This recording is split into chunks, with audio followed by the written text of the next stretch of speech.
الحمد للہ وکفی والصلاة والسلام علی عباده الذین اصطفی خصوصاً علی افضلہم وخاتم النبیین محمد الامین وعلی آلہ وصحبہ اجمعین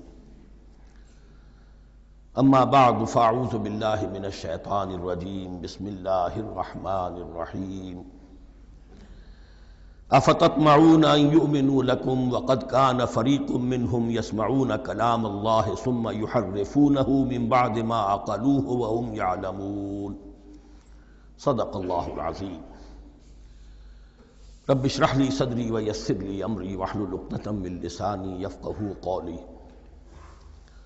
اللہم ربنا الہمنا رشدنا واعذنا من شرور انفسنا اللہم ارنا الحق حقا وارزقنا اتباعہ وارنا الباطل باطلا وارزقنا اجتنابہ اللہم وفقنا لما تحب وترضى اللہم ربنا آنس وحشتنا فی قبورنا وارحمنا بالقرآن العظیم اللہم اجعلہ لنا اماما ونورا وہدا ورحمہ اللہم ذکرنا منہ ما نسینا وعلمنا منہ ما جہلنا وارزقنا تلاوتہ آناء اللیل وآناء النہار واجعلہ لنا حجتا یا رب العالمین آمین۔ اب تک ہم نے سورہ بقرہ کے 8 رکوع اور اس پر مستزاد صرف 3 آیات کا مطالعہ کیا ہے۔ آج میں چاہتا ہوں کہ ہماری رفتار قدرے تیز ہو۔ تو یہ جو سلسلہ مضمون چل رہا ہے خطاب امت سابقہ امت مسلمہ بنی اسرائیل، ان کے ساتھ خطاب کا سلسلہ سورہ بقرہ میں 5ویں رکوع سے شروع ہوا اور 15ویں رکوع کے آغاز تک چلے گا۔ یہ 10 رکوع ہیں۔ عرض کر چکا ہوں بار بار، اور اس کو میں چاہتا ہوں آپ اچھی طرح ذہن نشین کر لیں کہ اس میں سے پہلا رکوع جو ہے وہ دعوت کا ہے، وہ بہت فیصلہ کن ہے۔ یہی وجہ ہے کہ دیکھیے اس رکوع کا آغاز ہوا یا بنی اسرائیل اذکروا نعمتی التی انعمت علیکم واوفوا بعہدی اوف بعہدکم وایای فارہبون، اور خود بخود ظاہر ہو رہا ہے اسلوب کلام سے کہ اگلے رکوع سے بات کا رنگ بدل گیا ہے۔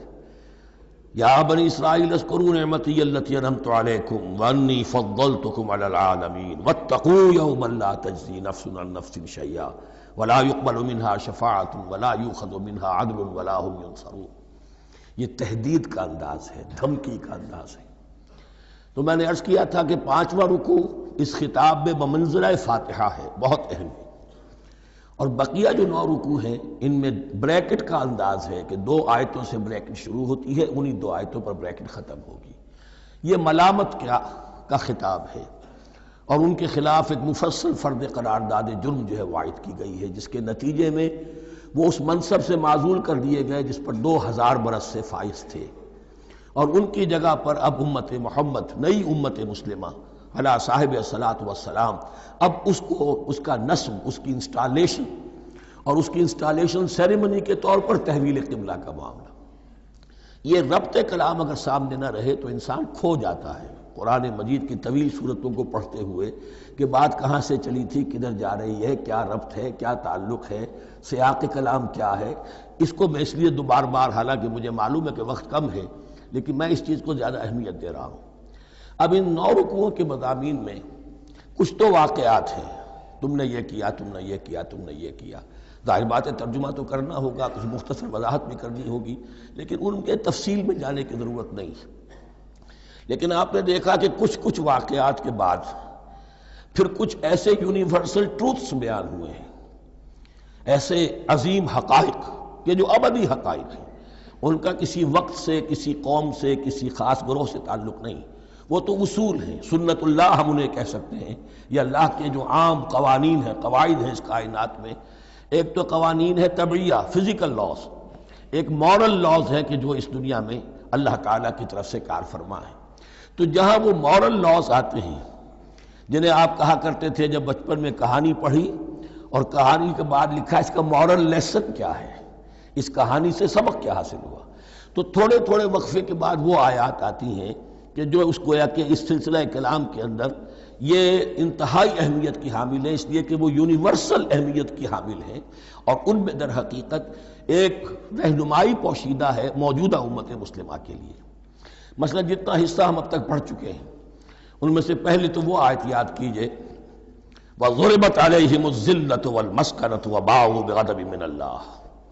معلوم ہوا کہ ایسا ہو سکتا ہے کہ ایک امت مسلمان ہو، اس پر اللہ کے بڑے فضل ہوئے ہوں، بڑا اکرام ہوا ہو، بہت انعام ہوا ہو، پھر وہ اپنی بے عملی یا بد عملی کے باعث اللہ تعالیٰ کے غضب کی مستحق ہو جائے اور ذلت اور مسکنت اس پر تھوپ دی جائے۔ یہ ایک یونیورسل ٹروتھ وہاں سے نکل آیا کہ ہمیں سوچنا ہوگا، یہ ایک لمحہ فکریہ ہے امت مسلمہ کیا کہ کیا ہم تو کہیں آج اس پوزیشن میں نہیں ہیں۔ حدیث میں آپ کو سنا چکا ہوں لَيَأْتِيَنَّ عَلَىٰ أُمَّتِي مَا أَتَىٰ عَلَىٰ بَنِي إِسْرَائِيلَ حَسْبَ النَّعْلِ بِالنَّعْلِ۔ دوسرا اسی طرح کا یونیورسل ٹروتھ والا مقام تھا آخری جو ہم نے کل پڑھا ہے، ثُمَّ قَسَتْ قُلُوبُكُمْ وَهِيَ كَالْحِجَارَةِ أَوْ أَشَدُّ قَسْوَةً۔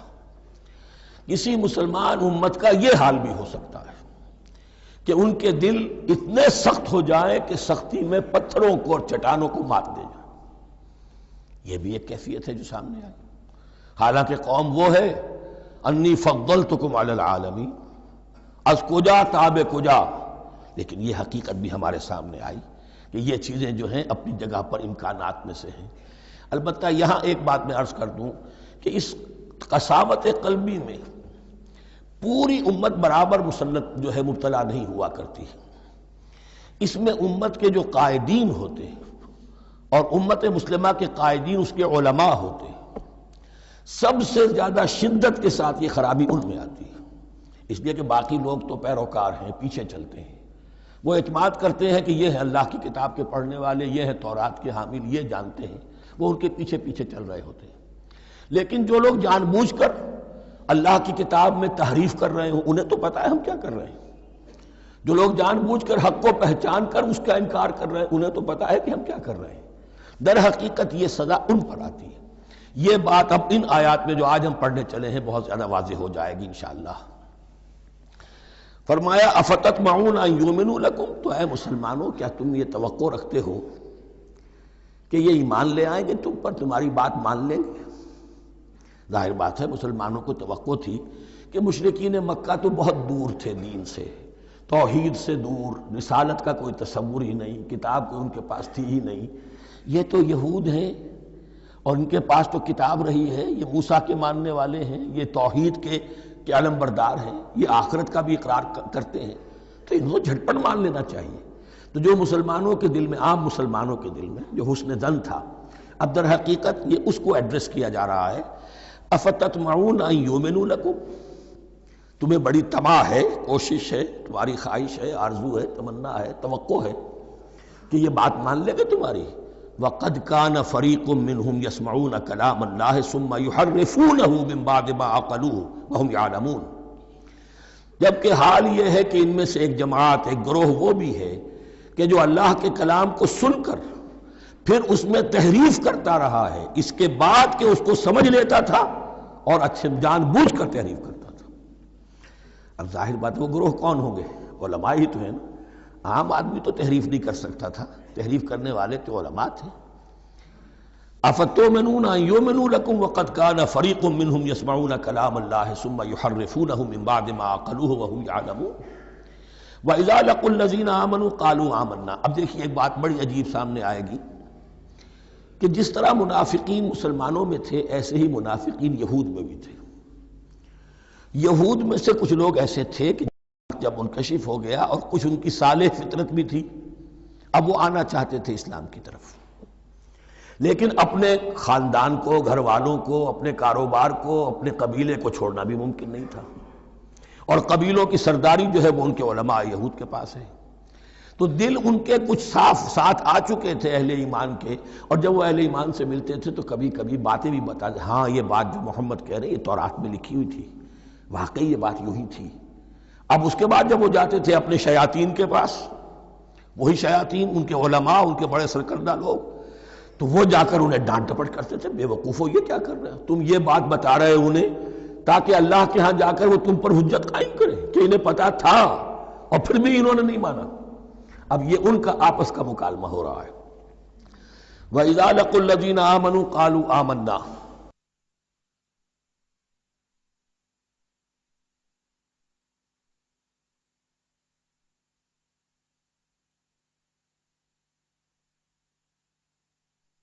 اور ان میں سے کچھ لوگ ہیں کہ جب ملتے ہیں اہل ایمان سے تو وہ کہتے ہیں ہم ایمان لے آئے.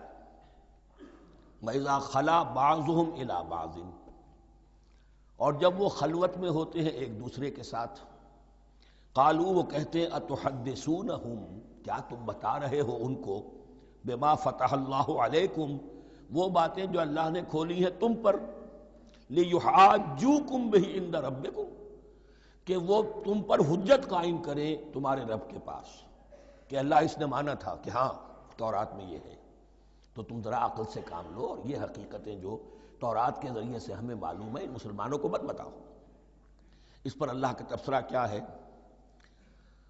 افلا تعقلون، یہ تو ابھی انہی کا قول ختم ہوا کہ کیا تم عقل نہیں ہے کہ تم ایسا بیوقوفی کا کام کر رہے ہو. اولا یعلمون، یہ تبصرہ اللہ کا، تو کیا یہ لوگ نہیں جانتے ان اللہ یعلم ما یسرون وما یعلنون، کہ اللہ تو جانتا ہے وہ سب کچھ بھی جو وہ چھپاتے ہیں اور وہ سب کچھ بھی جسے وہ ظاہر کرتے ہیں. تو چاہے یہ باتیں مسلمانوں کو بتاؤ نہ بتاؤ، اللہ کی طرف سے تو محاسبہ ہو ہی جانا ہے، لہذا یہ بھی ان کی ناسمجھی کی دلیل ہے. اب آ رہی ہے وہ اصل اہم بات جو میں نے آج ابتدا میں بیان کر دی تھی، وَمِنْهُمْ أُمِّيُّونَ، ان میں سے بھی ایک طبقہ تو ہے ان پڑھ لوگوں کا. اب دیکھیے امی اصل میں تو ایک طرح سے کہنا چاہیے کہ مشرکین عرب کے لیے لفظ ہے قرآن مجید میں. کیوں؟ ان کے اندر پڑھنے لکھنے کا رواج بھی نہیں تھا، کوئی آسمانی کتاب بھی ان کے پاس نہیں تھی. لیکن اب یہود کے بارے میں کہا جا رہا ہے، جیسے آج مسلمان ہیں کہ اکثر و بیشتر مسلمان تو جاہل ہیں، چاہے پی ایچ ڈی کیا ہوا ہو، پی ایچ ڈی تو فزکس میں کیا ہوا ہے، قرآن کی الف بیتیں نہیں آتی، دین کے جو ہیں مبادی تک سے ناواقف ہیں، بہت پڑھے لکھے، اس کو ہمارے بعد لوگ کہتے ہیں پڑھے لکھے جاہل. آج کی عظیم اکثریت مسلمانوں کے پڑھے لکھے مسلمانوں کی وہ پڑھے لکھے جاہلوں پر مشتمل ہے. اس میں شامل کر لیجئے ہماری اکثریت جو ہے ہی بغیر پڑھی لکھی. تو اب انہیں کیا پتا، وہ تو سارا اعتماد کریں گے علماء پر. کوئی بریلوی ہیں بریلوی علماء پر اعتماد کریں گے، کوئی دیوبندی ہے وہ دیوبندی علماء پر اعتماد کریں گے، کوئی اہل حدیث ہے وہ اہل حدیث علماء پر اعتماد کریں گے. منہم امیون، اب امیون کا سہارا کیا ہوتا ہے؟ منہم امیون لا یعلمون الکتاب الا امانیہ، وہ کتاب سے تو واقف نہیں ہوتے، اپنی کچھ خواہشات ہیں کہ جن کو جانتے ہیں. یہ خواہشات بعد میں کھل جائے گا. یہ خواہشات کیا ہیں؟ ہم تو اسرائیلی ہیں، ہم تو اللہ کے محبوب ہیں، ہم تو امت محمد میں ہیں، ہماری تو شفاعت ہو ہی جائے گی. یہ امانی ہے، تلک امانیہم، اور ہمیں تو جہنم میں داخل کیا بھی تو تھوڑے سے عرصے کے لیے، ہمیں نکال لیا جائے گا. یہ امانی ہے. تو ان کے پاس تو یہ تو ان امانی، امنیہ کہتے ہیں خواہش، امانی اس کی جمع ہے. یہ اپنی خواہشات، انگریزی کا لفظ صحیح تعبیر کرے گا وشفل تھنکنگ، یہ اپنی اس وشفل تھنکنگ کے سہارے جی رہے ہیں، علم ان کے پاس ہے ہی نہیں. وَإِنْهُمْ إِلَّا يَظُنُّونَ، اور وہ نہیں کچھ کر رہے مگر ظن و تخمین، گمان ہے، ان کے اپنے من گھڑت خیالات ہیں. فَوَيْلٌ لِّلَّذِينَ يَكْتُبُونَ الْكِتَابَ بِأَيْدِيهِمْ، تو اصل ہلاکت اور بربادی اور ویل کے بارے میں بعض روایات یہ بھی آئی ہیں کہ وہ جہنم کا وہ طبقہ ہے جس سے خود جہنم پناہ مانگتی ہے، سخت ترین. تو وہ ویل، وہ تباہی جو ہے ان کے لیے ہے جو کتاب لکھتے ہیں اپنے ہاتھ سے، ثم یقولون ھذا من عند اللہ، اور پھر کہتے ہیں یہ اللہ کی طرف سے ہے، لیشتروا بہ ثمنا قلیلا، تاکہ کو حاصل کر لیں اس سے کچھ بڑی گھٹیا سی حقیر سی قیمت. یعنی فتویٰ نویسی جس کا معاملہ ہے. اب کوئی شخص آیا، اس نے ایک رائے پوچھی، انہوں نے اپنا جو بھی ہے وہ لکھا اور کہا یہی دین کا تقاضا ہے، بس یہی علم ہے، یہی اللہ کی بات ہے. اب اس میں کتنا کچھ واقعتاً انہوں نے صحیح بات کہی ہے، کتنی ہٹ درمی سے کام لیا ہے، کتنی کسی رشوت کے مبنی کو رائے دی ہے، خود بدلتے نہیں قرآن کو بدل دیتے ہیں، وہ کس درجہ فقیہان حرم بے توفیق. تو یہ ان کے علماء کا کردار تھا. ثم یقولون ھذا من عند اللہ لیشتروا بہ ثمنا قلیلا فویل لہم مما کتبت ایدیہم، تو ہلاکت اور بربادی ہے ان کے لیے اس چیز سے کہ جو ان کے ہاتھوں نے لکھی. وویل لہم مما یکسبون، اور ان کے لیے ہلاکت اور بربادی ہے اس کمائی سے جو وہ کر رہے ہیں. یہ سارا دھندا جو ہے فتویٰ فروشی کا اور دین فروشی کا، اس کے لیے تباہی وہ اپنے لیے مول لے رہے ہیں، اس سے کوئی ان کو اللہ تعالیٰ کے ہاں کوئی اجر و ثواب نہیں ملے گا۔ وقالوا، اب یہ آگے امانی، وقالوا لن تمسنا النار الا ایاما معدودہ، وہ کہتے ہیں ہمیں تو آگ چھو ہی نہیں سکتی، ہاں گنتی کے چند دن، صرف یہ کہ دوسروں کی آنکھوں میں دھول جھونکنے کے لیے کہ کوئی اعتراض نہ کر دے، اللہ ہمیں آگ میں پھینکا جا رہا اور ان کو نہیں پھینکا جا رہا، یہ ہم سے بھی بدتر تھے کردار میں، تو شاید ان کا منہ بند کرنے کے لیے چند دن کے لیے ہمیں جہنم میں ڈال دیں گے، پھر فوراً نکال لیں گے۔ وقالوا لن تمسنا النار الا ایاما معدودہ، اور وہ کہتے ہیں کہ نہیں چھو سکتی ہمیں آگ مگر گنتی کے چند دن۔ قل اتخذتم عند اللہ عہدا، ان سے کہیے کیا تم نے اللہ سے کوئی عہد لے لیا ہے، کوئی قول و قرار ہو گیا ہے؟ فلن یخلف اللہ عہدہ، کہ تمہیں یہ یقین ہے کہ اللہ اپنے عہد کے خلاف نہیں کرے گا؟ ام تقولون علی اللہ ما لا تعلمون، یا تم اللہ کی طرف اس بات کی نسبت کر رہے ہو، تہمت لگا رہے ہو، جڑ رہے ہو یہ بات اللہ پر جو تم نہیں جانتے، جس کے لیے تمہارے پاس کوئی علم نہیں ہے۔ بلا من کسب سیئۃ، اب یہ انتہائی وہ یونیورسل ٹروتھس جو ہیں جو میں نے کہا تھا، ابدی حقائق، اس کی عظیم ترین حقیقت آ رہی ہے، نوٹ کیجئے۔ بلا، کیوں نہیں، من کسب سیئۃ، جس شخص نے جان بوجھ کر ایک گناہ کمایا، لیکن گناہ بڑا، کبائر، صغائر نہیں، سیئۃ، یہ اس کی جو تنکیر ہے وہ ایک کا فائدہ بھی دے رہی ہے اور تفخیم کا بھی۔ جس نے بھی جان بوجھ کر کسبا، ایک گناہ کمایا، فاحاطت بہ خطیئتہ، اور اس کی خطا نے اس کا گھیراؤ کر لیا، یعنی ایک ہی گناہ ہے، سود کھا رہا ہے، باقی نماز ہے، تہجد ہے، یہ ہے وہ ہے، لیکن اس ایک گناہ کی برائی بھی اتنی اس کے گرد جو ہے چھا جائے گی کہ پھر اس کی یہ ساری نیکیاں ختم ہو کر رہ جائیں، ایک گناہ۔ بلا من کسب سیئۃ واحاطت بہ خطیئتہ فاولئک اصحاب النار هم فیہا خالدون، اس میں ہمارے مفسرین نے یہ لکھا ہے کہ اس کی خطا کاری اتنی اس کے اوپر چھا جائے کہ ایمان کا کوئی اثر باقی نہ رہے۔ اور المعاصی برید الکفر، یہ علماء کے ہاں اصول ہے کہ یہ جو گناہ ہوتے ہیں یہ ڈاک ہے کفر کی، ہوتے ہوتے گناہ پر مداومت اگر اس پر چلتا ہے تو اصل میں ہوتے ہوتے ہوتا یہ ہے کہ اسے پتہ بھی نہیں ہوتا، وہ اپنے آپ کو مسلمان سمجھتا ہے، اندر سے ایمان ختم ہو چکا ہوتا ہے، دیمک کی طرح جو ہے وہ دروازے کی چوکھٹ جو ہے کھائی گئی، اوپر صرف ایک ونیئر لگا ہوا ہے جو نظر نہیں آ رہا۔ یہ عقل جو ہے اللہ نے دیمک کو بھی دی ہے کہ چھوٹی سی چھپٹی چھوڑ دینا تاکہ دھوکہ کھاتے رہیں لوگ گھر والے، باقی یہ کہ اندر سے کھوکھلا کر دیا۔ اولئک اصحاب النار، یہ آگ والے ہیں، ہم فیہا خالدون، جو اس میں ہمیشہ ہمیشہ رہیں گے۔ یہ ہے قاعدہ کلیہ، قرآن کا قطعی اور ابدی فیصلہ۔ والذین آمنوا وعملوا الصالحات، ہاں اس کے برعکس جو لوگ ایمان لائیں اور نیک عمل کریں۔ اب نیک عمل میں ہر شخص نے اپنا اپنا نظریہ بنا رکھا ہے، مراد نیک عمل قرآن مجید کا کیا ہے؟ دین کے سارے تقاضوں کو ادا کرنا، وہ نیک عمل ہوگا۔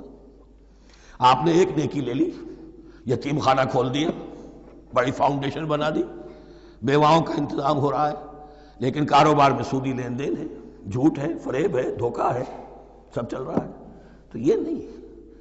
دین کے تقاضے یہ بھی ہے کہ دین کو قائم کرنے کی جد و جہد میں لگو، اس کی شرائط پوری کرو۔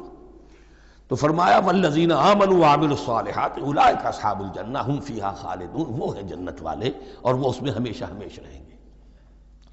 وَإِذْ أَخَذْنَا مِيثَاقَ بَنِي إِسْرَائِيلَ لَا تَعْبُدُونَ إِلَّا اللَّهَ، اور یاد کرو جب کہ ہم نے بنی اسرائیل سے عہد لیا تھا تم نہیں عبادت کرو گے کسی کی سوائے اللہ کے، وَبِالْوَالِدَيْنِ إِحْسَانًا، اور اس کے ساتھ دوسرا حکم، اور یہ اہم مقام ہے کہ اللہ کے حق کے فوراً بعد والدین کے حق کا ذکر قرآن مجید میں 4 مقامات پر آیا، ان میں سے ایک مقام یہ ہے وَبِالْوَالِدَيْنِ إِحْسَانًا، والدین کے ساتھ نیک سلوک کرو گے، وَذِي الْقُرْبَى، اور قرابت داروں کے ساتھ بھی، وَالْيَتَامَى، اور یتیموں کے ساتھ بھی، وَالْمَسَاكِينَ، اور محتاجوں کے لیے بھی، وَقُولُوا لِلنَّاسِ حُسْنًا، اور لوگوں سے اچھی بات کہو، اچھی بات کہو، صحیح بات کہو، امر بالمعروف کرتے رہو، نیکی کی دعوت دیتے رہو، وَأَقِيمُوا الصَّلَاةَ وَآتُوا الزَّكَاةَ، اور نماز قائم کرو، قبائل قائم رکھو اور زکوٰۃ ادا کرو گے، یہ گویا کہ معاہدہ ہو رہا ہے۔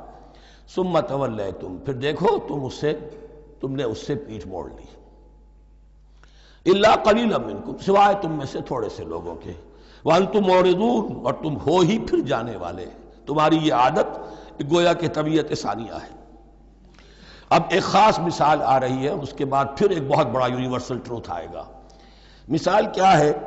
اللہ نے ان سے ایک عہد لیا تھا، وَإِذْ أَخَذْنَا مِيثَاقَكُمْ، ہم نے تم سے یہ عہد بھی لیا تھا، لا تسفکون دماءکم، دیکھو اپنا خون نہیں بہاؤ گے، یعنی آپس میں جنگ نہیں کرو گے، لڑو گے نہیں، تم بنی اسرائیل ایک وحدت بن کر رہو گے، جیسے کہ قرآن مجید میں آیا ہے انما المؤمنون اخوۃ، تم بھائی بھائی ہو، لا تسفکون دماءکم، اپنا خون نہیں بہاؤ گے، ولا تخرجون انفسکم من دیارکم، اور نہ ہی تم نکالو گے اپنے کچھ لوگوں کو ان کے گھروں سے۔ اب یہاں مجھے وضاحت کرنی پڑے گی ورنہ بات سمجھ میں نہیں آئے گی کہ جب حضرت یوشع ابن نون کی سرکردگی میں بنی اسرائیل نے فلسطین کو فتح کرنا شروع کیا، اور سب سے پہلے جیریکو فتح کیا گیا شہر، اس کے بعد جب سارا فلسطین فتح کر لیا تو انہوں نے ایک مرکزی حکومت قائم نہیں کی، 12 قبیلوں نے 12 حکومتیں بنا لی، جیسے 12 چشمے تھے پانی کے ویسی 12 حکومتیں۔ اب ظاہر بات ہے جہاں 12 حکومتیں ہوں گی تو وہ طوائف الملوکی جس کو کہتے ہیں، آپس کی کھٹ پٹ ہوتی تھی، جنگیں ہوتی تھی، پھر ان میں سے ایک دوسرے پر حملہ کر کے وہاں کے لوگوں کو نکال باہر کرتے تھے، بھاگنے پر مجبور کر دیتے تھے، تو یہ تھی ان کی کیفیت۔ لیکن اس کے بعد پھر جب وہ لوگ چلے گئے کہیں کفار کے ملک میں چلے گئے، اب کفار نے جو ہے ان کو لا کر اور ان کے سامنے ان کے ہاں بیچنا چاہا، چونکہ غلام بن گئے وہاں جا کر، یا انہوں نے غلام بنا لیا، تو اب فدیہ دے کر چھڑا رہے ہیں کہ ہمیں حکم دیا گیا ہے کہ جو بھی تمہارا اسرائیلی بھائی ہو اس کو فدیہ دے کر چھڑا لو اگر کہیں وہ اسیر ہو جائے۔ تو ایک حکم کو تو مانا نہیں اور دوسرے پر عمل ہو رہا ہے۔ حکم تو یہ تھا کہ آپس میں خون ریزی کرو ہی نہیں، وہ اس حکم کو تو توڑ دیا، لیکن بڑے متقیانہ انداز میں اب جو اس وقت اس کی وجہ سے جو غلام بن گئے یا اسیر ہو گئے، اب ان کو چھڑوا رہے کہ اللہ کا حکم ہے، شریعت کا حکم ہے۔ یہ ہے وہ تضاد جو مسلمان امتوں کے اندر ہو جاتا ہے، اس پر آئے گا وہ یونیورسل ٹروتھ۔ وَإِذْ أَخَذْنَا مِيثَاقَكُمْ لَا يَسْتَسْفِكُونَ دِمَاءَكُمْ، جب یاد کرو جب ہم نے تم سے عہد لیا تھا کہ تم اپنا خون نہیں بہاؤ گے، وَلَا تُخْرِجُونَ أَنفُسَكُم مِّن دِيَارِكُمْ، اور نہ ہی تم اپنے آپ کو اپنے لوگوں کو ان کے گھروں سے نکالو گے، ثُمَّ أَقْرَرْتُمْ وَأَنْتُمْ تَشْهَدُونَ، پھر تم نے اقرار کیا تھا اس عہد کو اور قول و قرار کو مان لیا تھا پورے شعور کے ساتھ، تشہدون مانتے ہوئے، ثم انتم ہؤلاء، پھر تم وہی ہو، تم ہی ہو وہ تو تقتلون انفسکم، اپنے ہی لوگوں کو قتل بھی کرتے ہو، وتخرجون فریقا منکم من دیارہم، اور اپنے ہی لوگوں میں سے کچھ لوگوں کو ان کے گھروں سے باہر نکالتے ہو، تظاہرون علیہم بالاسم والعدوان، ان پر چڑھائی کرتے ہو گناہ کے ساتھ بھی اور زیادتی کے ساتھ بھی، وَإِن یاتوکم اسارا، اور اگر وہ قیدی بن کر تمہارے پاس آتے ہیں تفادوہم، تو اب تم ان کا فدیہ دے کر انہیں چھڑاتے ہو، وَهُوَ مُحَرَّمٌ عَلَيْكُمْ إِخْرَاجُهُمْ، حالانکہ ان کا تو نکالنا ہی تم پر حرام کیا گیا تھا۔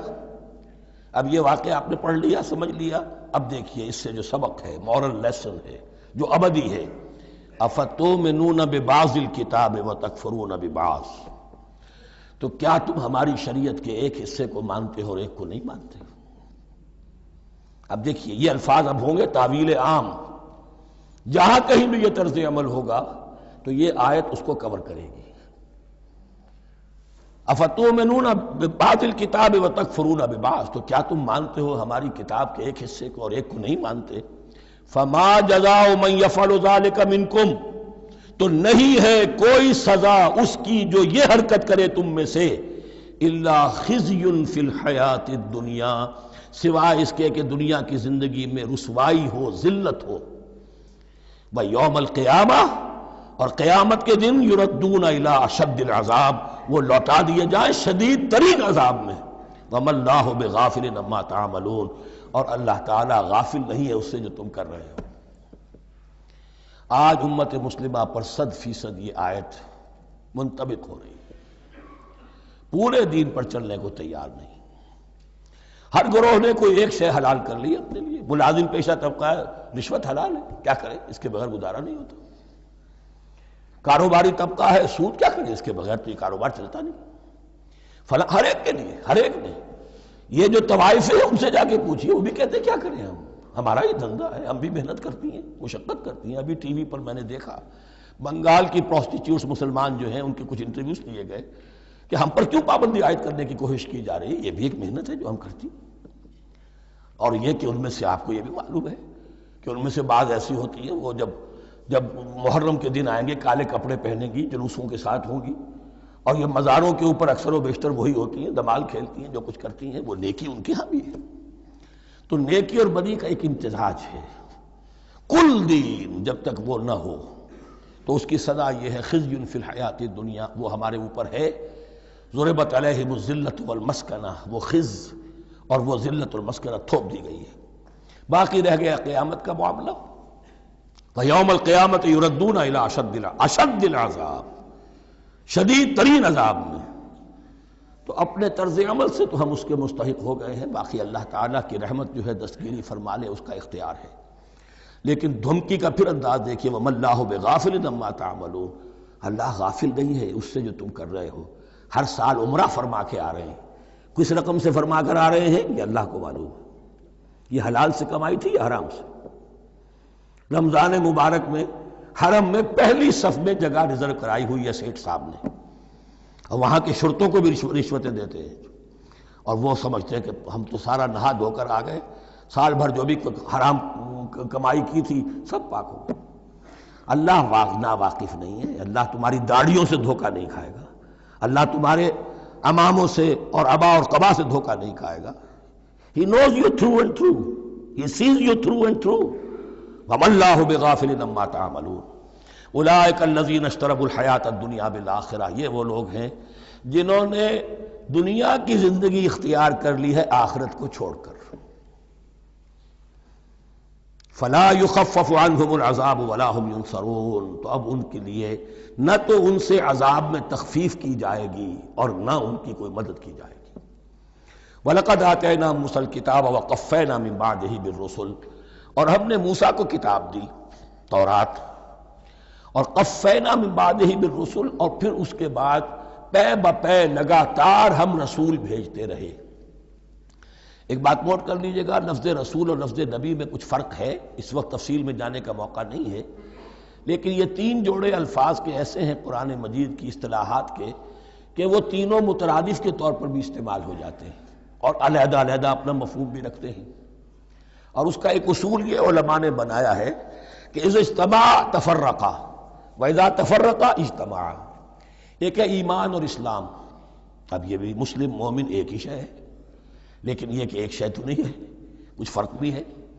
کہیں جہاں ان دونوں الفاظ کو لایا جائے گا بالمقابل تو فرق نظر آ جائے گا، لیکن عام طور پر مسلم کی جگہ مومن، مومن کی جگہ مسلم استعمال ہو جائے گا۔ call the rose by any name it will smell as sweet۔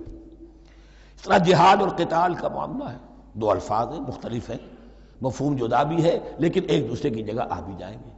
تیسرے نبی اور رسول، فرق ہے، ہر نبی رسول نہیں ہوتا، ہر رسول نبی ہے، یعنی نبی عام ہے، رسول خاص ہے۔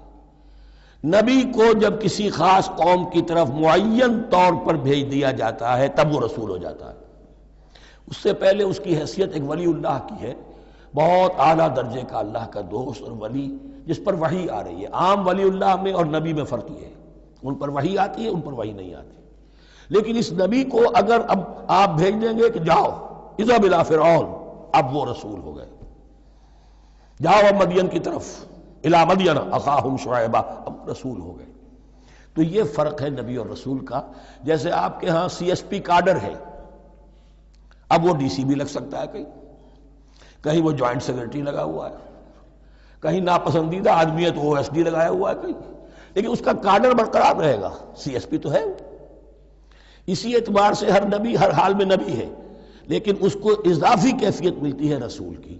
اور ایک بات یہ نوٹ کر لیجئے، نبیوں کو قتل بھی کیا گیا ہے، رسول قتل نہیں ہو سکتے۔ اللہ کا فیصلہ یہ ہے کہ لاغلبن انا ورسولی، میں اور میرے رسول تو غالب آ کر رہیں گے۔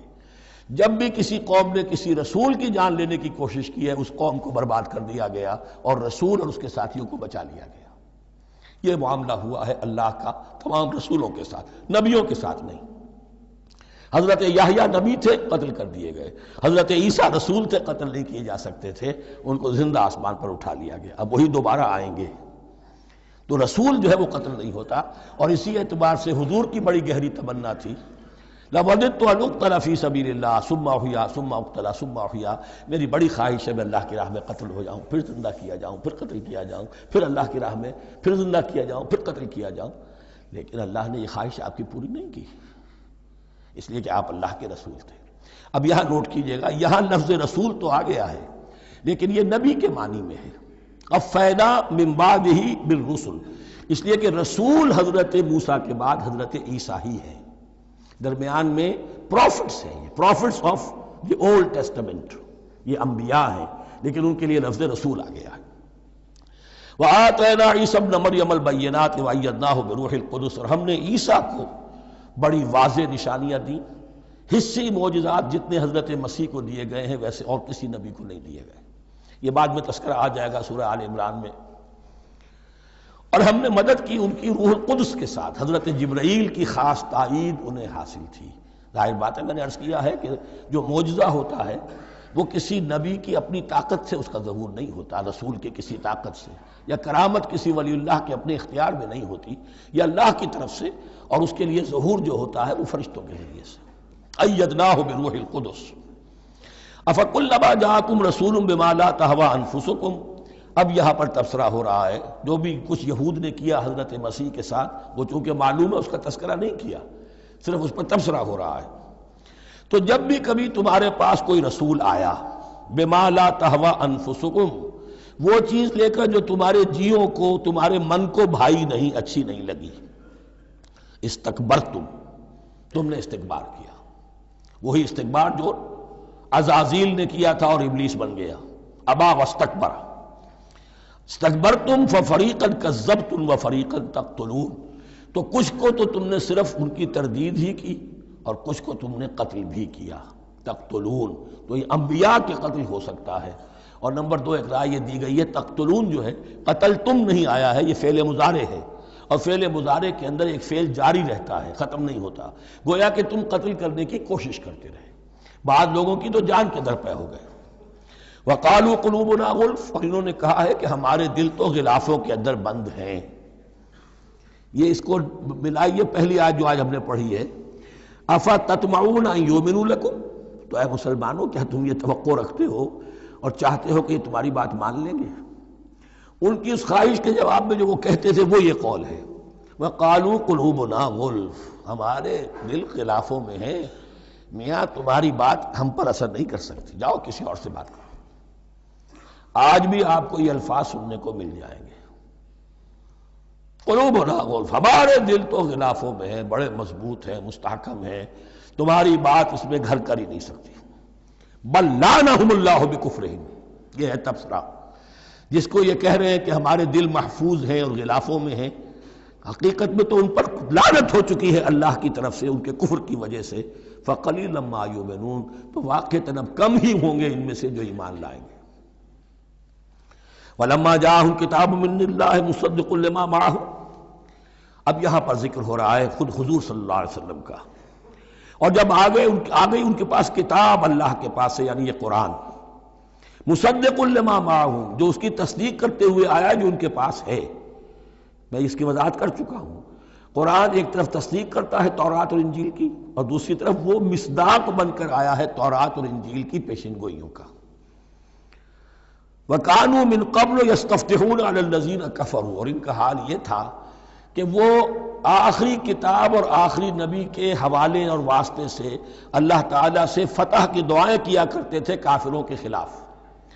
ہوتا کیا تھا کہ یہ 3 قبیلے مدینے میں آ گئے کہ جو یہودی تھے، بنو قینقاع، بنو نذیر اور بنو قریظہ. اسی میں وہاں رہتے تھے اوس اور خزرج جو یمن سے آئے تھے، اصل عربی قبائل تھے. پھر آس پاس کے قبائل بھی تھے، وہ سب کے سب امیین میں سے تھے، ان کے پاس نہ کوئی کتاب، نہ کوئی شریعت، نہ کسی نبوت سے آگاہ. اب ان کے آپس میں جب لڑائیاں ہوتی تھیں اور یہ مار کھاتے تھے، سرمایہ دار تھے، دولت والے تھے، عام طور پر بزدل تھے، لہذا جب بھی کبھی مقابلہ ہوتا تھا مار کھاتے تھے. تو وہاں یہ کہا کرتے تھے کہ ابھی تو تم ہمیں مار لیتے ہو، دبا لیتے ہو، نبی آخری زمان کی آنے کا وقت آ چکا ہے، وہ نئی کتاب لے کر آئیں گے، جب وہ آئیں گے ہم ان کے ساتھ ہو کر جب تم سے جنگ کریں گے تو تم ہمیں شکست نہیں دے سکو گے، ہمیں فتح حاصل ہوگی۔ اور دعا کیا کرتے تھے اللہ اس نبی آخر الزماں کا ظہور جلد ہو تاکہ اس کے واسطے سے اور اس کے ذریعے سے اس کے صدقے ہمیں فتح مل سکے۔ یہ دعائیں تھیں۔ چونکہ خزرج اور اوس کے لوگوں نے ان کی یہ دعائیں سنی ہوئی تھیں، یہی وجہ ہے کہ حج میں سن 11 نبوی کے حج میں یا سن 10 نبوی کے حج میں جب وہاں پر 6 آدمیوں سے حضور نے بات کی جو خزرج کے تھے سب کے سب، انہوں نے کلنکھیوں سے ایک دوسرے کو دیکھا، معلوم ہوتا ہے یہ وہی نبی ہے جن کا ذکر یہ یہودی کرتے ہیں، تو اس سے پہلے کہ وہ ایمان لائے تم ایمان لے آؤ۔ گویا کہ وہ علم بالواسطہ طور پر جو انہیں پہنچا تھا وہ ان کے لیے کتنا بڑا سرمایہ بن گیا، ان کی نجات کا ذریعہ بن گیا۔ اور وہ علم جو ان کے پاس تھا تعصب کی وجہ سے اور تکبر کی وجہ سے وہ اسی طرح رہ گئے۔ فَذَهَبَ اللَّهُ بِنُورِهِمْ وَتَرَكَهُمْ فِي ظُلُمَاتٍ لَا يُبْصِرُونَ صُمٌّ بُكْمٌ عُمْيٌ فَهُمْ لَا يَرْجِعُونَ۔ وَلَمَّا جَاءَهُمْ كِتَابٌ مِّنْ عِندِ اللَّهِ مُصَدِّقٌ لِّمَا مَعَهُمْ وَكَانُوا مِن قَبْلُ يَسْتَفْتِحُونَ عَلَى الَّذِينَ كَفَرُوا فَلَمَّا جَاءَهُم مَّا عَرَفُوا كَفَرُوا بِهِ، تو جب ان کے پاس آ گئے وہ چیز جسے انہوں نے پہچان لیا پھر انہوں نے کفر کیا۔ فَلَعْنَةُ اللَّهِ عَلَى الْكَافِرِينَ، تو اللہ کی لعنت ہے ایسے کافروں پر۔ بِئْسَ مَا اشْتَرَوْا بِهِ أَنفُسَهُمْ أَن يَكْفُرُوا بِمَا أَنزَلَ اللَّهُ بَغْيًا أَن يُنَزِّلَ اللَّهُ مِن فَضْلِهِ عَلَىٰ مَن يَشَاءُ مِنْ عِبَادِهِ۔ بہت بری شے ہے جس کے عوض کہ انہوں نے اپنی جانوں کو فروخت کر دیا، یعنی دنیا کا حقیر سا نفع، یہاں کی حقیر سی مسندیں، یہاں کا جو بھی چودراہٹیں ہیں، جو بھی ان کی حیثیت ہے، صرف اس کا قربانی دینے کو تیار نہیں، یہی تو سبب ہے، اس کی وجہ سے کفر کر رہے ہیں پہچان کر۔ تو بری ہے وہ شے جس کے لیے انہوں نے اپنے آپ کو بیچ دیا۔ ان یکفروا، کہ وہ کفر کر رہے ہیں اس وجہ سے، بما انزل اللہ بغیًا، جو اللہ نے نازل فرمایا ہے، اور کفر کیوں کر رہے ہیں اس زدم زدہ میں، ان ینزل اللہ من فضلہ علی من یشاء من عبادہ، کہ اللہ تعالیٰ نے نازل کر دیا ہے اپنے اس فضل میں سے اپنے بندوں میں سے جس پر چاہا۔ وہ اس امید میں تھے کہ وہ اسرائیلی ہی ہوگا۔ جب 1400 برس تک نبوت ہمارے پاس رہی، اب فترت کا زمانہ ہے، 600 برس گزر گئے، اب آخری نبی آنا ہے، ان کو گمان یہ تھا وہ ہم میں سے ہی ہوگا۔ یہاں یہ ہوا کہ یہ رحمت اللہ کی اور یہ فضل جو ہے بنی اسماعیل پر ہو گیا۔ اس کی وجہ سے زدم زدہ بغین، اس بغین کے لفظ کو اچھی طرح نوٹ کر لیجئے، یہ اختلاف جو ہوتا ہے دین میں اس کا اصل سبب یہ بغین کا لفظ آئے گا بار بار قرآن مجید میں۔ یہ بغین کیا ہے؟ جسے عہد حاضر کے ایک خاص جو مکتب فکر ہے سائیکالوجی کا، ایڈلر کا، اس میں یہ قرار دیا گیا ہے کہ انسان کے جو موٹیوز ہیں، جو اس کا انسٹنکٹس ہیں، ان میں ایک بہت پاورفل موٹیو جو ہے to dominate, urge to dominate. میں اس کی بات کیوں مانوں، یہ کیوں نہ میری مانے، یہ ڈومینیشن۔ تو بغین، بغیا کے معنی بھی ہے حد سے بڑھنا، تجاوز کرنا۔ تو وہ اپنی حد سے بڑھ کر دوسروں کے اوپر روب گانٹھنے کے لیے یہ سارا انہوں نے کیا، اس وجہ سے کہ بنی اسماعیل کے ایک شخص محمد صلی اللہ علیہ وسلم پر اللہ تعالیٰ نے یہ رحمت نازل فرما دی۔ فَبَاءُوا بِغَضَبٍ عَلَىٰ غَضَبٍ، تو وہ لوٹے غضب پر غضب لے کر، یعنی تہ بر تہ غضب ہے ان پر اللہ تعالیٰ کا۔ وَلِلْكَافِرِينَ عَذَابٌ مُّهِينٌ، اور ایسے کافروں کے لیے اہانت آمیز، مہین اہانت سے بنا ہے، اہانت آمیز عذاب ہے۔ وَإِذَا قِيلَ لَهُمْ آمِنُوا بِمَا أَنزَلَ اللَّهُ، اور جب ان سے کہا جاتا ایمان لاؤ اس پر جو اللہ نے نازل فرمایا، قَالُوا نُؤْمِنُ بِمَا أُنزِلَ عَلَيْنَا، ہم ایمان رکھتے ہیں اس پر جو ہم پر نازل ہوا۔ وَيَكْفُرُونَ بِمَا وَرَاءَهُ، اور وہ کفر کر رہے ہیں جو اس کے پیچھے ہے۔ انہوں نے انجیل کا کفر کیا، حضرت مسیح کو نہیں مانا۔ انہوں نے محمد کا کفر کیا ہے صلی اللہ علیہ وسلم، اور قرآن کو نہیں مانا۔ وَهُوَ الْحَقُّ مُصَدِّقًا لِمَا مَعَهُمْ، اور وہ کفر کر رہے ہیں حالانکہ وہ حق ہے، سچ ہے، درست ہے، اور تصدیق کرتے ہوئے آیا ہے اس کی جو ان کے پاس ہے۔ قل، اے نبی ان سے کہیے، فَلِمَ تَقْتُلُونَ أَنبِيَاءَ اللَّهِ، یہاں وہ لفظ واضح ہو گیا، تو پھر کیوں تم قتل کرتے رہے ہو اللہ کے نبیوں کو، من قبل، اس سے پہلے۔ ایسے ہی حق پرست ہو، ایسے ہی جو کچھ تم پر نازل کیا گیا اس پر ایمان رکھنے والے ہو تو تم نے نبیوں کو کیوں قتل کیا؟ تم نے زکریا کو کیوں قتل کیا علیہ الصلوۃ والسلام؟ تم نے یحییٰ کو کیوں قتل کیا علیہ الصلوۃ والسلام؟ تمہارے تو ہاتھ جو ہے نبیوں کے خون سے آلودہ ہیں۔ فَلِمَ تَقْتُلُونَ أَنبِيَاءَ اللَّهِ مِن قَبْلِ إِن كُنتُم مُؤْمِنِينَ، اگر واقعتاً تم ایمان والے ہو۔ وَلَقَدْ جَاءَكُم مُوسَىٰ بِالْبَيِّنَاتِ، تمہارے پاس موسیٰ آئے تھے کھلی تعلیمات لے کر، واضح معجزے لے کر۔ ثُمَّ اتَّخَذْتُمُ الْعِجْلَ مِن بَعْدِهِ، پھر تم نے اس کے بعد اس کی غیر حاضری میں بچڑے کو اپنا معبود بنا لیا۔ وَأَنْتُمْ ظَالِمُونَ، اور تم ظالم ہو۔ وَإِذْ أَخَذْنَا مِيثَاقَكُمْ وَرَفَعْنَا فَوْقَكُمُ الطُّورَ، یاد کرو جب کہ ہم نے تم سے عہد لیا تھا اور تمہارے اوپر کوہ طور کو معلق کر دیا تھا۔ خُذُوا مَا آتَيْنَاكُمْ بِقُوَّةٍ، پکڑو اس کو مضبوطی کے ساتھ جو ہم نے تمہیں دیا ہے۔ وَاسْمَعُوا، اور سنو۔ قَالُوا سَمِعْنَا وَعَصَيْنَا، انہوں نے کہا ہم نے سنا اور نافرمانی کی۔ یہ ان کی ایک اور بیماری تھی، الفاظ کو ذرا سا چکر دے کر ایسے پڑھنا کہ مفہوم جو ہے بالکل بدل جائے۔ کوئی اعتراض کرے تو کہے گا کوئی شخص کہ اپنے کانوں کا جا کے میل نکلوائیے، میں نے تو اطعنا کہا تھا، آپ کو عصینا سننے میں آ گیا۔ لیکن وہ اپنے لوگ جو ہوتے تھے ان کے منافقوں کے، اور آپس میں جو ہوتے تھے وہی منافق اس وقت حضرت موسیٰ کے ساتھ، کردار تو ایک ہی رہا ہے ہمیشہ سے۔ اس کردار کے لوگ جو ہیں یہ حرکتیں کرتے تھے، اور پھر ان سے سرزنش کی جاتی کہ بھائی ہم نے تو کہا تھا سمعنا واطعنا، آپ کے اپنی سماعت میں کوئی خلل ہوگا۔ قالوا سمعنا وعصینا، ہم نے سنا اور ہم نے رد کیا، نافرمانی کی۔ وَأُشْرِبُوا فِي قُلُوبِهِمُ الْعِجْلَ بِكُفْرِهِمْ، اور ان کے اس کفر کی پاداش میں یا کفران نعمت کی سزا کے طور پر ان کے دلوں میں بچھڑے کی محبت اور تقدس جو ہے وہ پلا دیا گیا۔ قُلْ بِئْسَ مَا يَأْمُرُكُمْ بِهِ إِيمَانُكُمْ إِن كُنتُم مُؤْمِنِينَ، کہیے ان سے بری ہیں یہ باتیں، برا ہے وہ جس کا کہ حکم دے رہا ہے تمہیں تمہارا ایمان کے ساتھ یہ حرکتیں۔ ان کنتم مومنین، اگر تم مومن ہو تو کیا ایمان کے ساتھ یہ حرکتیں ممکن ہوتی ہیں؟ قل ان كانت لكم الدار الآخرة عند الله خالصة من دون الناس فتمنوا الموت ان كنتم صادقین۔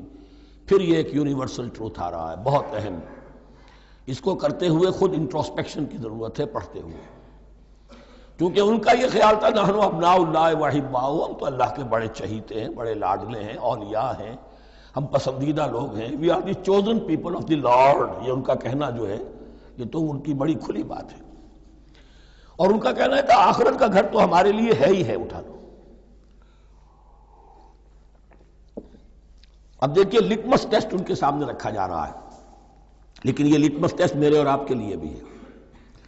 قل ان كانت لكم الدار الآخرة عند اللہ خالصة من دون الناس، اے نبی ان سے کہیے کہ اگر تمہارے لیے آخرت کا گھر اللہ کے پاس خالص کر لیا گیا ہے دوسرے لوگوں کو چھوڑ کر، یعنی تمہاری ریزرویشن ہو چکی ہے وہاں، تمہارے لیے تو جنت ہی جنت ہے، فتمنوا الموت ان کنتم صادقین، تو اگر تم سچے ہو تو تمہیں موت کی تمنا کرنی چاہیے، موت کی تمنا کرو۔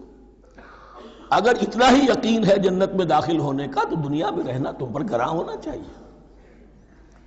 یہاں کی تو بہت سی کلفتیں ہیں، بہت سی محنتیں ہیں، مشقتیں ہیں، کتنی کتنی کوفت اٹھانی پڑ جاتی ہے۔ یقین اگر ہو کہ آخرت ہے اور وہاں میرا مقام جنت میں ہے تو زندگی تو لائبلٹی معلوم ہونی چاہیے، ایسٹ معلوم نہیں ہونا چاہیے۔ پھر تو دنیا سجن نظر آنی چاہیے، جیسا کہ حدیث میں فرمایا گیا الدنیا سجن المومن و جنت الکافر، یعنی کم سے کم یہ کہ دنیا میں زیادہ رہنے کی آرزو تو نہ ہو، یہ کم سے کم ہے۔ آخرت پر ایمان، اور اگر اپنا معاملہ اللہ کے ساتھ خلوص پر ہے، دھوکے بازی پہ نہیں ہے، بل الانسان علی نفسہ بصیرہ، ہر انسان کو معلوم ہے میں کہاں کھڑا ہوں۔ آپ کا دل آپ کو بتا دے گا آپ اللہ کے ساتھ دھوکے بازی کر رہے ہیں یا آپ کا معاملہ اللہ کے ساتھ خلوص و اخلاص پر مبنی ہے۔ اگر یقین ہے کہ خلوص و اخلاص پر ہے تو پھر تو یہ ہے کہ زندگی ایسٹ نہیں لائبلٹی، اور دنیا باغ نہیں قید خانہ نظر آنا چاہیے، اور اس میں انسان رہتا ہے ایک مجبوراً اللہ نے بھیجا ہے رہنا ہے، جو جو اس کی طرف سے ذمہ داریاں عائد کی گئی ہیں وہ ادا کرنی ہے، لیکن یہاں رہنے کی خواہش یہ اگر ہے تو تو یا تو آخرت پر ایمان نہیں یا اپنا اللہ کے ساتھ معاملہ خلوص اور اخلاص پر مبنی نہیں. دس از دی لٹمس ٹیسٹ. فَتَمَنَّوُا الْمَوْتَ إِن كُنتُمْ صَادِقِينَ وَلَن يَتَمَنَّوْهُ أَبَدًا، اور یہ ہرگز نہیں کریں گے تمنا اس کی موت کی، بِمَا قَدَّمَتْ أَيْدِيهِمْ، بسبب ان کرتوتوں کے جو ان کے ہاتھوں نے آگے بھیجے ہوئے ہیں. ہر شخص کو معلوم ہے میں نے کیا کمائی کی ہے، کیا بھیجی ہے. واللہ علیم بالظالمین، اور اللہ ان ظالموں سے بخوبی واقف ہے. وَلَتَجِدَنَّهُمْ أَحْرَصَ النَّاسِ عَلَىٰ حَيَاةٍ، اور تم انہیں دیکھو گے اس دنیا کی زندگی پر تمام انسانوں سے بڑھ کر حریص ہے. وَمِنَ الَّذِينَ أَشْرَكُوا، یہاں تک کہ مشرکوں سے زیادہ حریص ہے. اور یہ بات صحیح ہے. اہل ایمان کے ساتھ مقابلہ مشرکین نے کیا، کھل کر میدان میں آ کر کیا، ڈٹ کر کیا، اپنی جانیں اپنے باطل معبودوں کے لیے قربان کی. یہودی نہیں لڑ سکے، من ورائے جدر، فصیلوں کے پیچھے سے اور ادھر سے، لیکن سامنے آ کر مقابلہ نہیں کر سکے، اس لیے کہ انہیں جانیں بہت عزیز تھی. وَلَتَجِدَنَّهُمْ أَحْرَصَ النَّاسِ عَلَىٰ حَيَاةٍ وَمِنَ الَّذِينَ أَشْرَكُوا، حتیٰ یہ کہ مشرکین سے بھی زیادہ یہ دنیا کی زندگی کے حریص ہیں. یود احدہم لو یعمر الف سنہ، ان میں سے ہر ایک کی یہ خواہش ہے کہ کسی طرح اس کی عمر 1000 برس ہو جائے. وما ہوا بمزحزحہ من العذاب ان یعمر، اور اگر ان کو معمر کر بھی دیا جائے، طویل زندگی دے بھی دی جائے، تو عذاب سے تو چھٹکارا نہیں ملے گا. آخرت تو بالآخر تو آنی ہے. واللہ بصیر بما یعملون، اور اللہ دیکھ رہا ہے جو کچھ کہ وہ کر رہے ہیں. قل من کان عدوا لجبریل فانہ نزلہ علی قلبک. اب جیسا کہ میں نے عرض کیا کہ ان کا خیال یہ تھا کہ آخری نبوت کا وقت تو قریب ہے، ہوگا وہ کوئی اسرائیلی، ہوگا ہم میں سے. معاملہ ہو گیا تلپٹ. اللہ نے ان کی آزمائش اتنی بڑی کر لی کہ جنہیں حقیر سمجھتے تھے، بڑی امیین ہیں، ان پڑھ ہیں، نہ ان کے پاس کتاب، نہ کوئی شریعت، نہ کوئی قانون، نہ کوئی ضابطہ، کچھ بھی نہیں. اللہ نے ان میں سے ایک آدمی کو، ایک شخص کو چن لیا. لہذا ان کے لیے اب ان کے اندر دشمنی پیدا ہوئی. کس سے؟ گالیاں دینے لگے حضرت جبرائیل کو، اس نے دشمنی کی ہے ہمارے ساتھ. آ تو رہا تھا پیغام ہم میں سے کسی کے لیے، لے گیا ادھر.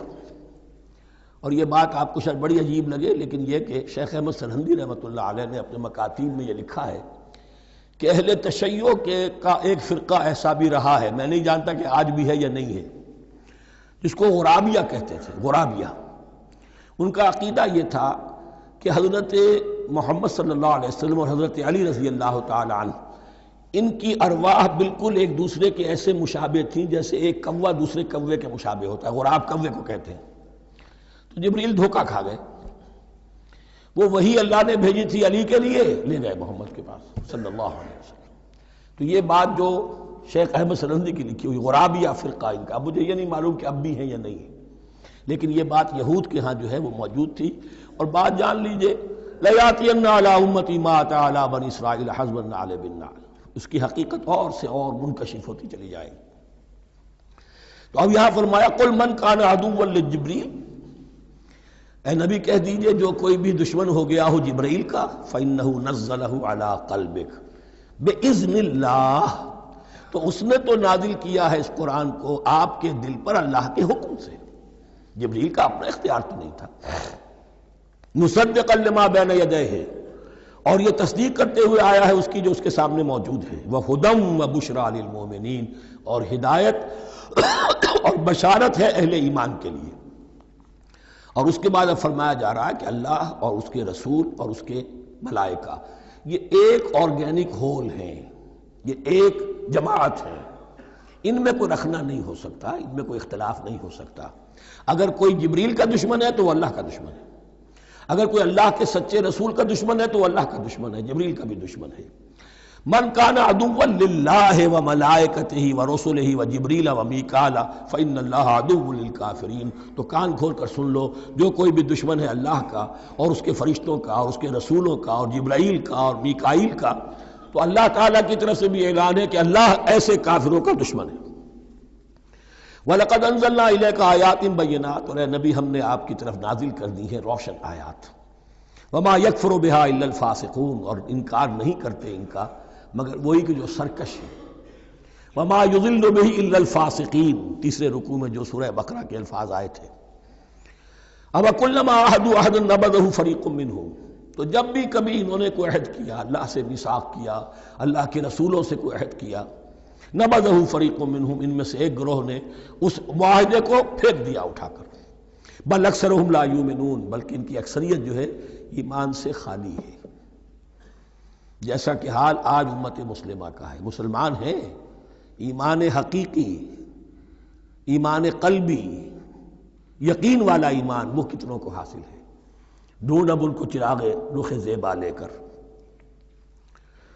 وَلَمَّا جَاءَهُمْ رَسُولٌ مِّنْ عِندِ اللَّهِ مُصَدِّقٌ لِّمَا مَعَهُمْ نَبَذَ فَرِيقٌ مِّنَ الَّذِينَ أُوتُوا الْكِتَابَ، پھر وہی بات، اور جب آئے ان کے پاس اللہ کی طرف سے ایک رسول یعنی محمد صلی اللہ علیہ وسلم، مصدق لما معہم، اور تصدیق کرتے ہوئے آئے ہیں اس کی جو ان کے پاس موجود ہے، ان کے ساتھ ہے، نبذ فریق من الذین اوتوا الکتاب کتاب اللہ وراء ظہورہم، ان کی ایک گروہ، ان کی ایک جماعت نے اللہ کی کتاب کو اپنی پیٹھوں کے پیچھے پھینک دیا، کأنہم لا یعلمون، گویا کہ وہ جانتے ہی نہیں، انجانے سے ہو کر رہ گئے، نہیں ہمیں کچھ پتہ نہیں۔ ان کے عوام پوچھتے ہوں گے کیا یہ وہی نبی ہیں جن کا ذکر، نہیں کیا بولے، کوئی یقین سے نہیں کہہ سکتے، کچھ نہیں، ابھی دیکھیں گے، تیل دیکھو، تیل کی دھار دیکھو، کأنہم لا یعلمون، جیسے انہیں علم نہیں ہے۔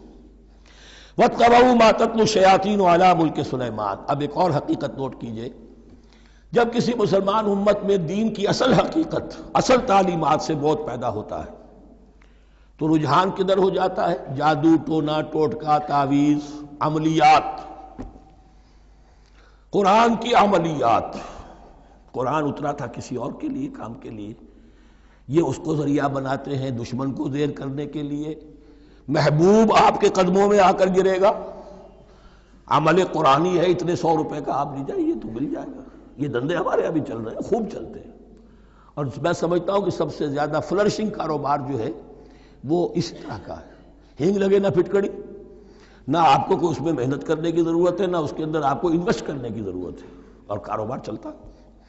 تو وہاں بھی کیا ہوا، وَاتَّبَعُوا، جب دین کی اصل حقیقت کو دور پھینک دیا، انہوں نے پیروی کی اس کی، مَا تَتْلُو الشَّيَاطِينُ عَلَىٰ مُلْكِ سُلَيْمَانَ، جو شیاطین جن جو تھے، عَلَىٰ مُلْكِ سُلَيْمَانَ سے مراد ہے عَلَىٰ عہد ملک سلیمان، حضرت سلیمان کے زمانے میں چونکہ اللہ تعالیٰ نے ان جنات کو حضرت سلیمان کے تابع کر دیا تھا، تو وہاں پر چونکہ ان کا اب جو ہے کوئی میل جول زیادہ تھا لوگوں کے ساتھ، تو وہ انہیں کچھ اس قسم کی چیزیں سکھاتے رہتے تھے، گویا کہ اندر سے تخریب کاری۔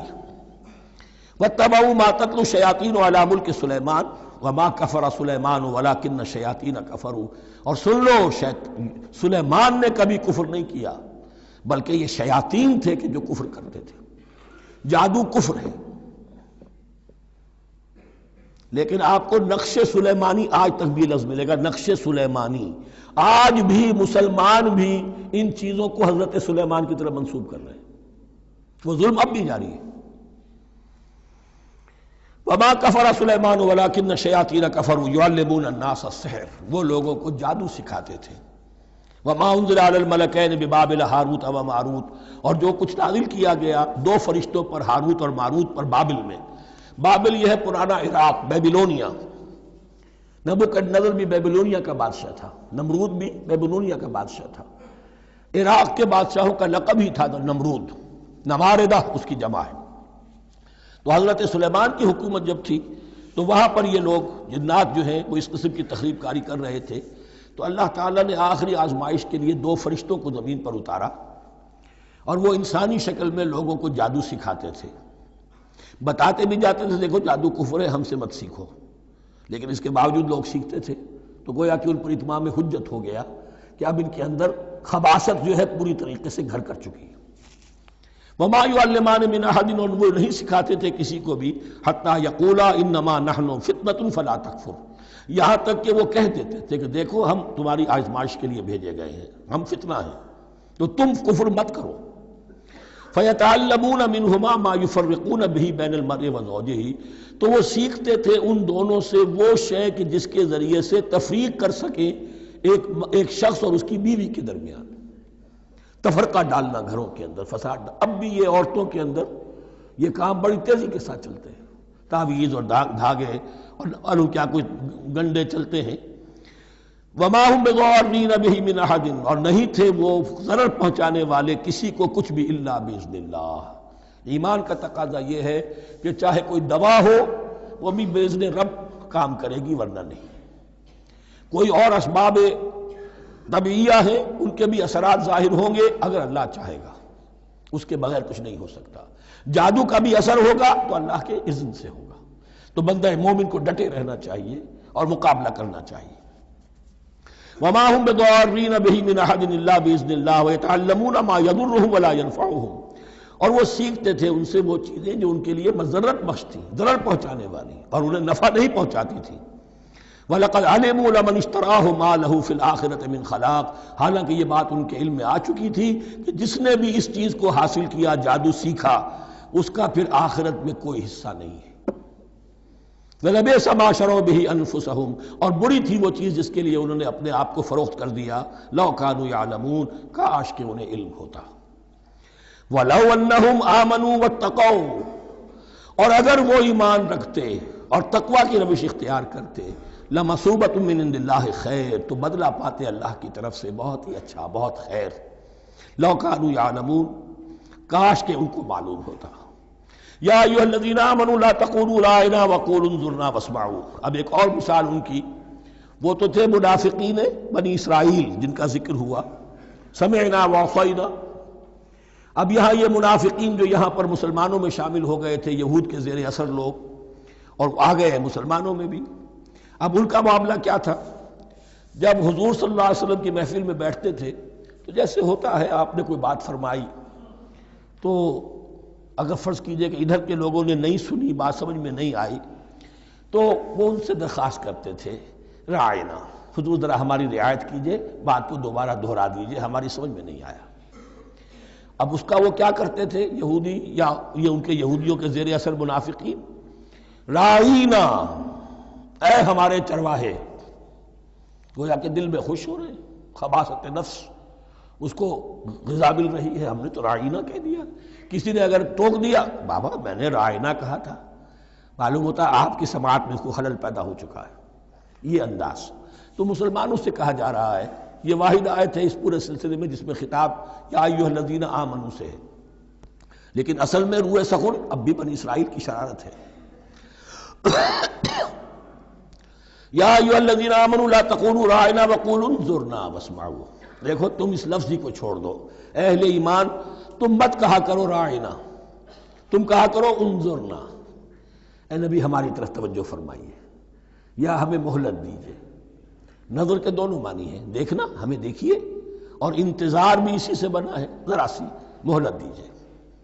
واسمعوا، اور دوسرے یہ کہ توجہ سے سنا کرو تاکہ دوبارہ پوچھنے کی ضرورت ہی پیش نہ آئے۔ وللکافرین عذاب علیم، اور ان کافروں کے لیے تو دردناک عذاب ہے۔ ما یود الذین کفروا من اہل الکتاب ولا المشرکین ان ینزل علیکم من خیر من ربکم، اور نہیں چاہتے وہ لوگ کہ جنہوں نے کفر کیا ہے اہل کتاب میں سے اور مشرکین میں سے بھی، کہ نازل ہو تم پر کوئی بھی خیر تمہارے رب کی طرف سے۔ یہ اہل کتاب بھی اور مشرکین مکہ بھی، یہ جل رہے ہیں حسد میں، حسد کی آگ میں، کہ یہ کلام پاک تمہیں کیوں دے دیا گیا، یہ آخری منصب نبوت کا جو ہے، خاتم النبیین، یہ منصب جو ہے یہ انہیں کیوں مل گیا؟ وہ نہیں چاہتے کہ کوئی بھی خیر اللہ کی طرف سے تمہیں ملے۔ واللہ یختص برحمتہ من یشاء، حالانکہ یہ اللہ کا پریروگیٹو ہے، اللہ کا فیصلہ ہے، اللہ خاص کر لیتا ہے اپنی رحمت کے لیے جس کو چاہے، یہ اس کا فیصلہ ہے۔ واللہ ذو الفضل العظیم، اور اللہ تعالیٰ بڑے فضل والا ہے۔ ما ننسخ من آیت او ننسها نأت بخیر منها او مثلها، ہم نہیں منسوخ کرتے کسی بھی آیت کو یا اسے بھلواتے۔ ایک تو ہے ننسخ، منسوخ کر دینا، ایک ہے حافظے سے ہی کسی کے محو کر دینا۔ ما ننسخ من آیت او ننسها نأت بخیر منها، تو ہم اس کی جگہ پر اس سے بہتر لے آتے ہیں، او مثلها یا ویسی ہی لے آتے ہیں۔ الم تعلم ان اللہ علی کل شیء قدیر، کیا تم یہ نہیں جانتے کہ اللہ تعالیٰ ہر چیز پر قدرت رکھتا ہے، اسے ہر شے کا اختیار ہے۔ الم تعلم ان اللہ لہ ملک السماوات والارض، کیا تم نہیں جانتے کہ اللہ کے لیے ہی اختیار مطلق ہے، بادشاہی ہے آسمانوں اور زمین کی۔ وما لکم من دون اللہ من ولی ولا نصیر، اور نہیں ہے تمہارے لیے اللہ کے سوا کوئی بھی نہ ولی اور نہ مددگار۔ بارک اللہ لی ولکم فی القرآن العظیم ونفعنی وإیاکم بالآیات والذکر